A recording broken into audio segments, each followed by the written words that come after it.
Hey guys, and welcome to the Review Millennial channel. In this video, I'll be showing you how you can do this super quick and simple thing that they have in Google Slides. And in this era, it's more like digital because now school is like online because of the whole pandemic and stuff.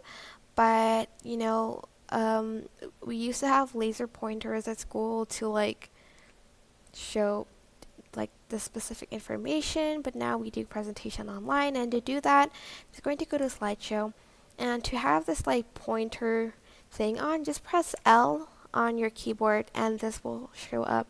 So for instance, you're talking about this information, you can use your mouse to sort of circle it or just like underline it or just like point to where you want your students to like see, or like if you're doing the presentation yourself, like where you want your teacher to see, I guess.